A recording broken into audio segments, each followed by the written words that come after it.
Find it funny how men don't want a woman who's been ran through, don't want a woman who's been with multiple partners, yet we women have to deal with a man who's ran through.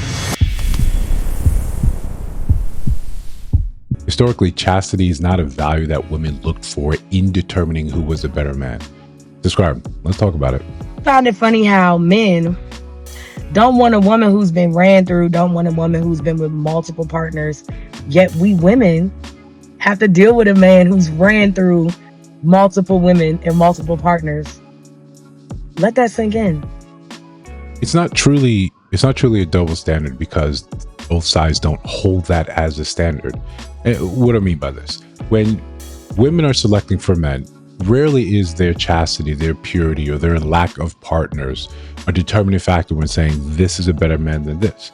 In fact, it would seem as the opposite would be true, that him having multiple partners, especially sometimes multiple, baby mamas, it looks as if this is a man that's pre-selected and has status, saying that other women of similar quality or status as you or beauty as you have chosen him, therefore he must be a cut above the rest. I'll give you another example. When men often say that once they put on the wedding ring, they get more attention from women. That's saying that one, there's maybe female competition amongst each other, saying, what is about that man that you guys got together? Are you better than me? Or can I take that man from him? Sometimes even those comparisons, it's not even about the man himself. It's not about the qualities of the man. It's simply the status that he is chosen. He has been taken. That's why it's not really a double standard. It's only a double standard or this pseudo double standard when you want to compare apples to oranges and try to make this thing fruit in its own fruit basket. But we understand because we see the outcomes and the data is there for us.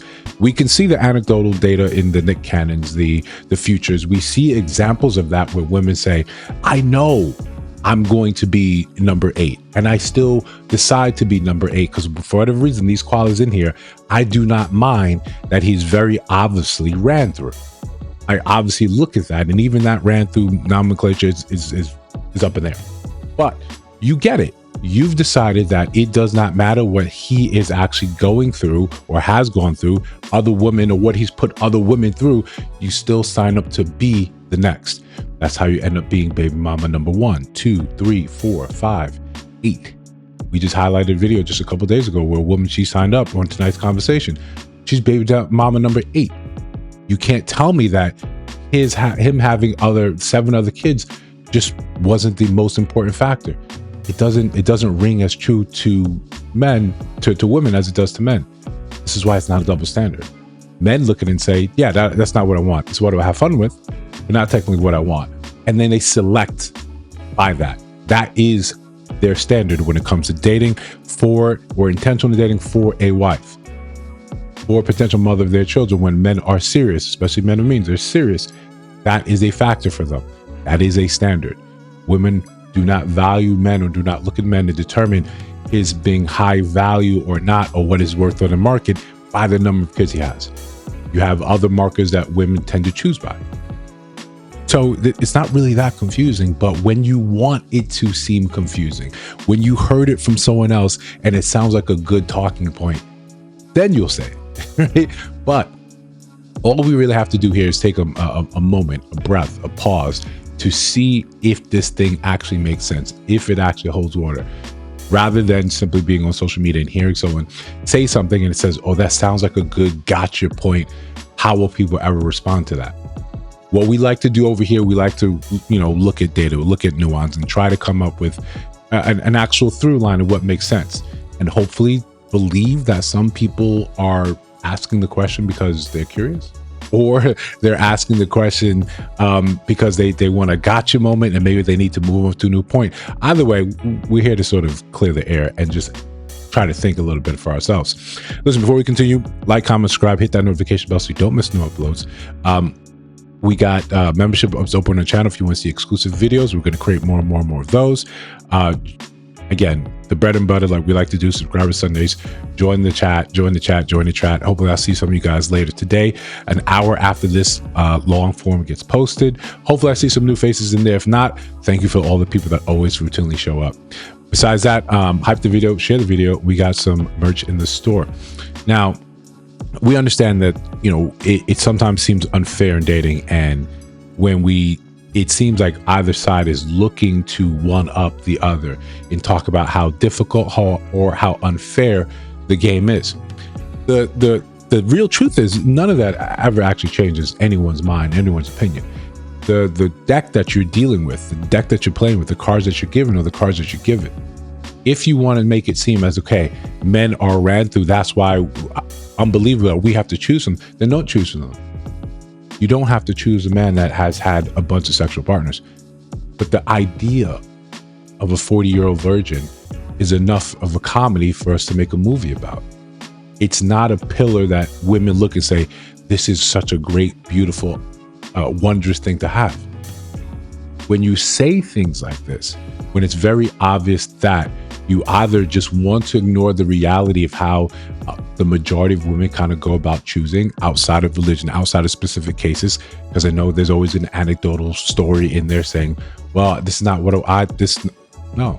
You typically want men that have some sort of experience. And that experience is also in the workforce, that's traveling.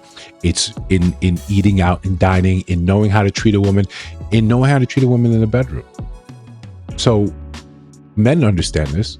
We don't look at this as a double standard. We just look at it and say, this is just one of those inequities about the game. We both have different standards. We both are looking for different things.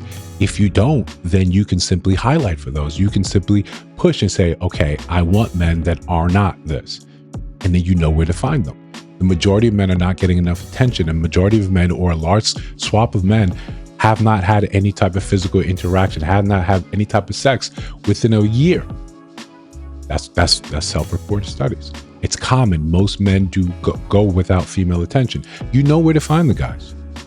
You may not like the other behavior surrounding them, and this is why one of the reasons why you don't tend to choose from them.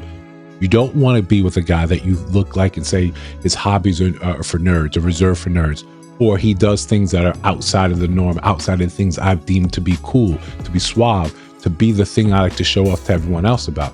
You may not have the nice car, the nicer apartment, but he has that chastity, purity thing that you're looking for. But when we play this out, when we stretch this out just a little bit, we get to see the truth. You just want to say something that sounds good to you, rather than think a point through and say, well, why do I choose a man with 4 kids already, with 3 baby daddies, 4 baby mamas? Why did I choose that man? He was pre-selected, and you looked and said, there's things about him that I enjoy. Even when you call him the bad boy tends to have early access to women, and he has very little discipline in spreading his seed across the place. When you look again at the data, you see that a majority of the men do not have children. And 60 or about 70% of women are having kids with a large, minority of the men. Something like 48, 49% of the men. That's who the majority, 60+% of women are having kids with. That's the math. It's not a double standard. If you disagree, let me know down in the comments below. If you see the videos on your screen, check those out. Let me know your thoughts about those in those videos. And of course, if you listen to sound my voice now, you have not subscribed, I think you should. We're just trying to build something dope. I'll see you in the next one.